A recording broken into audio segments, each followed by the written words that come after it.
ముత్యాలమ్మపాలెం సాగర తీరంలో జరిగే అనకాపల్లి ఉత్సవాలు పగడ్బందీగా భద్రతా ప్రమాణాలతో నిర్వహించాలని హోంమంత్రి వంగలపూడి అనిత అధికారులకు ఆదేశించారు. గురువారం ఉదయం జిల్లా collector Vijay Krishnan, SP Tuhin Sinha, Anakapalli MLA Panchakarla Ramesh బాబులతో కలిసి ఏర్పాట్లను పరిశీలించారు. ఈ సందర్భంగా భద్రతా చర్యలపై ప్రత్యేకంగా దృష్టి పెట్టాలని, సముద్ర తీరంలో గజ ఈతగాళ్లను అప్రమత్తంగా ఉంచాలని మంత్రి సూచించారు. ఇంతకు ముందు కూడా ఎన్డీఏ గవర్నమెంట్ అధికారంలో ఉండేటప్పుడు విశాఖ ఉత్సవ్ చాలా అంగరంగ వైభవంగా చేయడం అన్నది పరిపాటి మీ అందరికీ కూడా తెలుసు. విశాఖ ఉత్సవం అంటే ఒక వైబ్ ఉండేది. ఆ విశాఖ ఉత్సవం జరుగుతున్న 3 రోజులు కూడా ఆ చుట్టుపక్కల ఉన్న మనం కంబైన్డ్ జిల్లాలో ఉన్న చాలా మంది విశాఖపట్నం చేరుకుని అక్కడ 3 రోజుల పాటు సేద తీరి వచ్చే సందర్భాలు కూడా చూసాం. అట్ ద సేమ్ టైం అరకులోని కూడా బెలూన్ ఫెస్టివల్ అని, అరకు ఫెస్టివల్ అని చేసి ఓవరాల్ గా ఒక మంచి వాతావరణాన్ని, ఒక టూరిజం ని ఎస్టాబ్లిష్ చేసే ఒక మంచి కార్యక్రమాలను కూడా ఏర్పాటు చేసుకోవడం మీ అందరికీ కూడా తెలుసు. మళ్ళీ తిరిగి ఎన్డీఏ కూటమి గవర్నమెంట్ లోకి వచ్చిన తర్వాత కంపల్సరీగా టూరిజాన్ని డెవలప్ చేయాలనే ఉద్దేశంతో స్టేట్ వైడ్ గా చాలా చోట్ల ఉత్సవాలు చేయడం. సముద్ర తీర ప్రాంతంలో కలతలు, ప్రమాదాలను నివారించడానికి తగిన ఏర్పాట్లు, ప్రత్యేక భద్రతా బృందాలను ఏర్పాటు చేయాలని అధికారులు గైడ్ లైన్ ఇచ్చారు. హాజరైన అధికారులు ఈ సూచనలు పరిగణనలోకి తీసుకొని ఉత్సవాలను సజావుగా, భద్రతతో నిర్వర్తించేలా ఏర్పాట్లు చేస్తున్నారు. స్థానికులు, భక్తులు సమస్యలు లేకుండా ఉత్సవాలను ఆస్వాదించేందుకు అన్ని చర్యలు తీసుకుంటున్నట్లు అధికారులు తెలిపారు. ఫర్ ఎగ్జాంపుల్ గండికోట ఉత్సవాలని, లేకపోతే ఫ్లెమింగో ఉత్సవాలని, ఈ రోజు విశాఖ ఉత్సవాలని, వీటితో పాటు ప్రతి జిల్లాలోని కూడా ఒక ఫెస్టివల్ జరగాలనే ఉద్దేశంతో ఈ రోజు అనకాపల్లి జిల్లాలో కూడా మొట్టమొదటిసారిగా ఈ అనకాపల్లి ఉత్సవం అనేది స్టార్ట్ చేయడం అనేది జరుగుతుంది. నిజంగా దీన్ని గౌరవ కలెక్టర్ గారు, అదేవిధంగా పోలీస్ డిపార్ట్మెంట్, మా ఎస్పీ గారు, ముఖ్యంగా లోకల్లో ఉన్న జిల్లాలో ఉన్న ఎమ్మెల్యేలు, మంత్రులు, స్పీకర్ గారు అందరూ కూడా, దీన్ని ఎంపీ గారు అందరూ కూడా ప్రెస్టేజ్ గా తీసుకొని ఈ కార్యక్రమాన్ని దిగ్విజయంగా పూర్తి చేయాలి, విజయవంతం చేయాలని ఒక కంకణం కట్టుకుని ఏర్పాట్లన్నీ కూడా దగ్గరుండి పర్యవేక్షించుకోవడం జరుగుతుంది.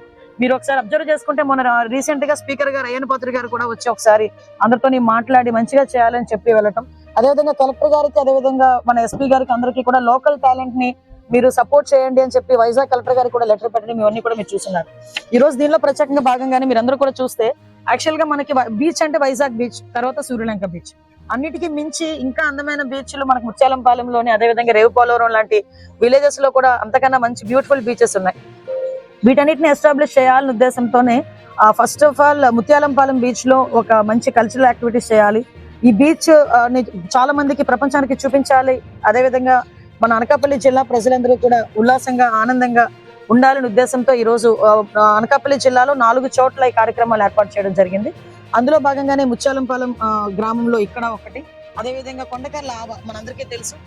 నిజంగా మనకి మంచి బ్యూటిఫుల్ ప్లేస్ కూడా కొండకర్ల ఆవ, దాన్ని కూడా ఎస్టాబ్లిష్ చేసుకోవాలి, దాన్ని కూడా ముందుకు తీసుకెళ్లాలనే ఉద్దేశంతో కలెక్టర్ గారు, అక్కడ ఉన్న ఎమ్మెల్యే గారు కూడా ప్రత్యేకంగా దాని మీద దృష్టి పెట్టి ఈ రోజు కొండకర్ల ఆవ దగ్గర కూడా ఒక వాటర్ స్పోర్ట్స్ అన్నది, బోట్ రైడింగ్ అనేవి అవన్నీ కూడా పెట్టాలనే ఉద్దేశంతో అదొకటి, అదేవిధంగా ఎన్టీఆర్ స్టేడియం ఒకటి, అదేవిధంగా బెల్లం మార్కెట్ ఒకటి, ఈ 4 చోట్ల కార్యక్రమాలు ఏర్పాటు చేయడానికి ఈ రోజు గవర్నమెంట్ సిద్ధపడింది.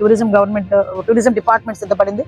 దానిలో భాగంగానే రేపు మార్నింగ్ స్టార్టింగ్ కొండకర్ల ఆవ దగ్గర స్టార్ట్ చేసుకుని రేపు ఈవినింగ్ మళ్ళీ ముత్యాలంపాలెం ఇక్కడ ఈ విలేజ్ లో సుమారుగా లోకల్ టాలెంట్ ని ప్రోత్సహిస్తూనే ఫుడ్ కోర్ట్స్ ని ఏర్పాటు చేస్తూనే, ఫుడ్ కోర్ట్స్ కూడా లోకల్ ఫుడ్ ని ఎంకరేజ్ చేసేదానికి, అదేవిధంగా ఒక మంచి మార్కెట్ ఏర్పాటు చేసేదానికి ఆ లోకల్ పెర్ఫార్మెన్సెస్, దింసా లాంటి డాన్సెస్ ని కానీ, డీజేస్ ని కానీ, ఫోక్ డాన్సెస్ ని కానీ ఏర్పాటు చేసి చాలా పెద్ద ఎత్తున ఎమ్మెల్యే గారు ప్రత్యేకమైన దృష్టి పెట్టి ఈ గ్రామంలో ఫస్ట్ టైం అవకాశం వచ్చింది, దీన్ని సద్వినియోగం చేసుకోవాలి.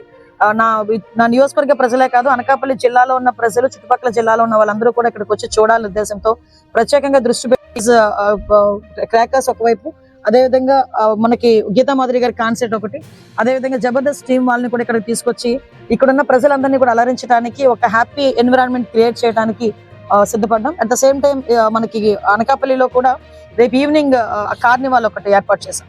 మనకి లోకల్ ఫెస్టివల్స్ కి తెలుసు, లోకల్ కల్చర్ తెలుసు. ఇప్పుడు మనం ఎక్కడికి వెళ్ళినా కూడా మన లోకల్ కల్చర్ అన్నది, మన లోకల్ సాంప్రదాయం అనేది ప్రపంచానికి చూపించడం అనేది చాలా అవసరం. దానిలో భాగంగానే మనకి అందరికి ఇలవేల్పు నూకాలమ్మ తల్లి టెంపుల్ తాలూకా ప్రాశస్యాన్ని చెప్పేటట్టుగా ఒక కార్నివాల్, ఇలాంటి కార్నివాల్స్ ఏర్పాటు చేసుకుని ఎన్టీఆర్ స్టేడియం లో కూడా రామ్ మిరియాల గారిది ఒక కాన్సెప్ట్ కూడా అక్కడ ఏర్పాటు చేసుకోవడం జరిగింది. ఓవరాల్ గా మేము చాలా అన్ని అరేంజ్మెంట్ చేసాం. ఈ 2 రోజులు అనకాపల్లి ఉత్సవాలు చాలా పెద్ద ఎత్తున జరుగుతాయి. దీనికి పోలీస్ డిపార్ట్మెంట్ వారికి, రెవెన్యూ డిపార్ట్మెంట్ వారికి కూడా ప్రజల నుంచి కూడా సహాయ సహకారాలు అవసరం కాబట్టి మీరందరూ కూడా ఆ విషయంలో సహాయం చేస్తారని కోరుకుంటున్నాను. ఎస్పెషల్లీ బీచ్ ఏరియాలో అనేసరికి చాలా మంది పిల్లలు బీచ్ లోకి వెళ్ళి స్విమ్మింగ్ చేయడానికి వాటికి కొంచెం ముందుకెళ్తుంటారు. దయచేసి అలాంటి పనులు చేయొద్దు. రేపున్న బీచ్ గేమ్స్ ఉన్నాయి, చక్కగా బీచ్ వాలీబాల్ ఉంది, బీచ్ కబడ్డీ ఉంది, పారాగ్లైడింగ్ ఉంది, బీచ్ లోనే ఉన్న చాలా బోట్ రైడింగ్స్ ఉన్నాయి, ఇవన్నీ ఉన్నాయి. వాటన్నిటిని ఎంజాయ్ చేయండి. కానీ ఎవరికి తెలియకుండా బీచ్ లో స్విమ్మింగ్ చేయడానికి అలాంటి వాటికి మాత్రం దయచేసి పోవద్దని పిల్లలందరినీ కూడా కోరుకుంటున్నా. At the same time beach లో కూడా గజ ఈతగాల్ని ప్రికాషనరీ వైడ్ గా కూడా గజ ఈతగాల్ని ఏర్పాటు చేయడం పోలీసు తరఫున, అదేవిధంగా ఫైర్ డిపార్ట్మెంట్ తరఫున ఎక్కడ ఇబ్బంది లేకుండా మెన్ ని కూడా డిప్లాయ్ చేస్తున్నారు ఎస్పీ గారు. మంచి వాతావరణంలో మంచిగా ఇవన్నీ కూడా కొనసాగాలని మనస్ఫూర్తి